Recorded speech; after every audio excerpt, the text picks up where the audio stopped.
नमस्कार सर्वांना. मी भावेश मडवी. आपल्या सर्वांच्या आणखी एका पॉडकास्टमध्ये मनपूर्वक स्वागत करतो. आज आपल्यासोबत एक विशेष पाहुणे उपस्थित आहेत, जे आपल्या गावात बँकिंग सेवा यशस्वीपणे सांभाळत आहेत. स्वतःच्या उत्पन्नातून आपल्या कुटुंबालाही आधार देत आहेत. ते आत्मनिर्भरतेचे एक प्रेरणादायी उदाहरण आहेत. बँकिंग सीएसपी म्हणून ते गावातील लोकांपर्यंत बँकिंग सेवा उपलब्ध करून देत आहेत.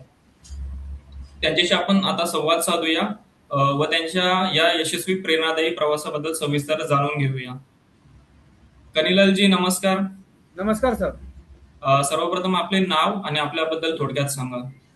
सर माझे नाव कनालाल इस्मन पावरा आहे. मी जोईदा गावाचा रहिवासी आहे आणि सध्या माझ्या गावाचे सीएसपी म्हणून मी कार्यरत आहे सर. मी गेल्या 2 वर्षापासून BLS सोबत जोडलेलं जाऊन काम करत आहे सर. अच्छा अच्छा. कनिलालजी, तुम्ही आता मध्येच रुग्णालयाबाहेर मनी विड्रॉवल कॅम्पचं आयोजन केलं होतं, तर त्याबद्दल आम्हाला सांगा थोडा अनुभव तुमचा. सर मी CSP वर होतो तेव्हा तसं 1-2 दिवसापासून मला कॉल येत राहतो, कारण की मी रुंग हॉस्पिटलला ऍडमिट होते. तेव्हा मी हॉस्पिटलला गेलो होतो सर. तेव्हा ते रुग्णवाहिका मधून ती आपलं याला जो रुंग आहे त्याला बाहेर आणून त्यांनी पैशाची त्याला अडचण होती. त्या बँकेमध्ये त्याला जाता येत नव्हतं. त्यामुळे सर तिथं त्यांनी मला कॉल केला. बँकेत जाऊन त्यांचे मी आधारद्वारे APS कस्टमरला विड्रॉ पैसे केले सर.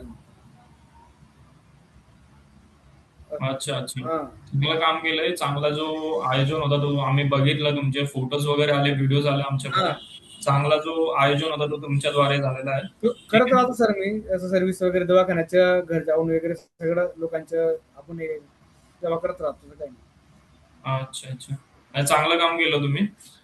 जेव्हा तुम्ही सीएसपी पॉइंट सुरू करण्याचा विचार केला तेव्हा तुमच्या मनात कुठले विचार आले होते? तर तेव्हा मी CSP म्हणून माझ्या परिसरातील लोकांना बँक डिजिटल सेवा उपलब्ध करून देणे हे पर्यंत म्हणजे माझं हे विचार होतं. त्यासाठी म्हणजे लोकांना लांब लांब जावं लागायचं. बँकमध्ये आमच्या गावापासून 20-25 किलोमीटर जावं लागायचं सर. तेव्हा स्वतः आम्ही पण जायचो. तेव्हा कसं एक विचार आला मला की आपल्या गावामध्ये एक CSP जर आपण ओपन करून दिलं तर लोकांना अडचण पण येणार नाही. जे काम होतील त्यांचे भाऊ एवढं लांब, त्यांना हे बँकेत जाता येत नाही, त्यांना हे स्लिप वगैरे कोणी कोणी आपले लोकांना हे शिकलेले नसताना त्यांना हे येत नाही. तर आपल्याला समजलं सर. त्यामुळे मला हे बँकचे हे केलं सर. मी आपलं CSP म्हणून हे ओपन केलं सर गावामध्ये. लोकांच्या गरजा पूर्ण व्हायला पाहिजे, त्यांना तेवढं टाइम वाचायला पाहिजे, जायला त्यांना अडचण नाही यायला पाहिजे म्हणून. नाही, चांगल्या हेतूने तुम्ही तो प्रयत्न केला आणि ते साकार पण केला. सीएसपी पॉइंट वर तुमचा एक सर्वसामान्य दिवस कसा असतो आणि आपल्या सीएसपी पॉइंट वर कोणत्या प्रकारच्या सेवा तुम्ही कस्टमरला उपलब्ध करून देता? CSP आणि सर आपण लोकांच्या आधार पेज प्रमाणे पैसे काढायचे, एखादा आधार सेटिंग करायचं, लाईट बिल भरणं, लोकांचं खाता म्हणजे नवीन बँक खातं उघडणे, आधार पेमेंट सेवा, IPS, mobile details, DTS recharge, वीज पाणी बिल भरणे हे सुविधा करून देतो सर आपण लोकांना. अच्छा अच्छा अच्छा. ग्रामीण किंवा स्थानिक समुदायामध्ये सीएसपी चे किती महत्व आहे आणि ग्राहक आपल्या समोर कोणत्या सर्वसामान्य समस्या घेऊन येतात? सर ग्रामीण भागातील CSP अत्यंत महत्वाची भूमिका बजावते सर. अनेक लोकांकडे बँक येण्यासाठी वेळ, साधन किंवा पुरेसे माहिती नसते सर. नसते. अशा परिस्थितीत CSP त्यासाठी बँक प्रमाणे काम करते सर. ग्राहकाकडे मुख्याने खालील समस्या घेऊन येतात सर. पैसे काढणे किंवा जमा करण्यास अडचण, बँक खात्याशी संबंधित माहिती सर, आधार लिंक समस्या, सरकारी योजनेचा लाभ असं सर. आणि प्रत्येक ग्राहकाला योग्य हे सोपे पद्धतीने समाधान मिळावे सर, यासाठी आपण प्रयत्न करत असतो. अच्छा कनिलालजी, आपल्या पॉडकास्टचे नाव आहे कुछ अनसुनी कहानियां. आपल्याकडे अशी एखादी कुठली कहाणी आहे जिने आपल्याला किंवा आपल्या आजूबाजूच्या शेजारील लोकांना प्रभावित केले आहे? बरं, CSP मध्ये खरं काम करताना मला अनेक लोकांना उत्साहाचे जडून सहभागी होता सर. आपले विशेष म्हणजे ग्राहकाचे बँकिंग सेवा मिळवून देताना खूप समाधान मिळतं सर. आणि यापूर्वी बँकपर्यंत सहज पोहोचू शकत नव्हते.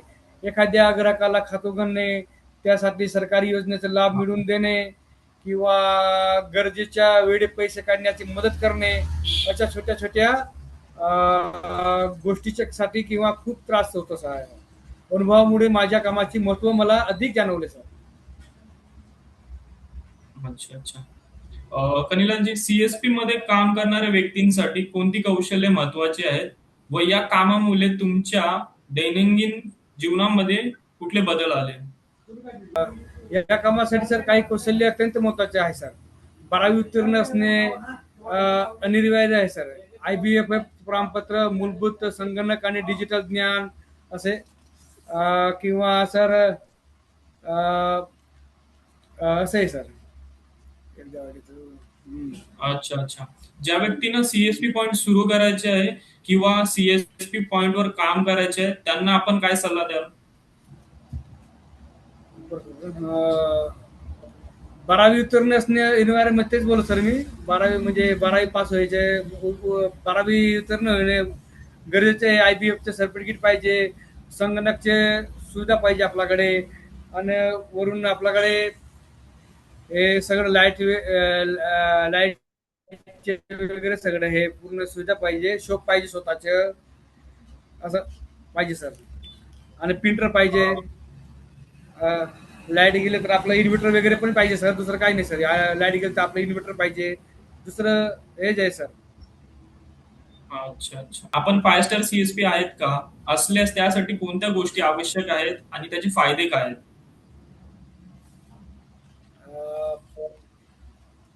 सर त्या 5 स्टार CSP साठी सर आपल्याला पासबुक प्रिंटर पाहिजे, ATM मशीन पाहिजे सर. म्हणजे आपल्याला जे सुविधा म्हणजे संगणक तर पाहिजे सर, पण लाईटचे काहीतरी प्रॉब्लेम आला तर सर काही इन्व्हर्टरचे सुविधा पाहिजे सर. ATMचे हेच पाहिजे, दुसरं काय सर.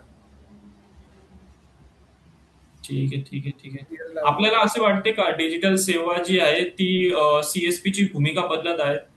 त्याच्यामध्ये सर डिजिटल CSP भूमिका म्हणजे नक्की बदल आहे सर. का तर CSPची भूमिका संपत नाही सर. आज लोक मोबाईल बँकिंग किंवा ऑनलाईन सेवा अधिक वापर करतात सर आहे. परंतु ग्रामीण भागात अजूनही अनेक लोक डिजिटल सेवा पूर्णपणे वापर करण्याची क्षमता नाही सर. आज CSP केवळ रोख व्यवहारापुरते मर्यादित राहिलेली नाही, परंतु ते एक डिजिटल मार्गदर्शक म्हणून काम करत आहे सर. आम्ही सर लोकांना ऑनलाईन बँकिंग आणि डिजिटल सेवा वापरण्यासाठी शिकवतो सर. आणि CSP ही भूमिका पूर्वीपेक्षा अधिक महत्वाची झालेली आहे सर. ठीक आहे कनिलालजी. कनिलालजी, तुम्ही भरपूर चांगलं काम करत आहात आणि मी अपेक्षा करतोय की तुम्ही तुमचा जो काम आहे तो कार्यरत चालूच ठेवा आणि तुम्हाला पुढील वाटचालीस भरपूर शुभेच्छा. धन्यवाद कनिलालजी आपल्यासोबत जोडल्याबद्दल. आपण लवकरच भेटूया. धन्यवाद.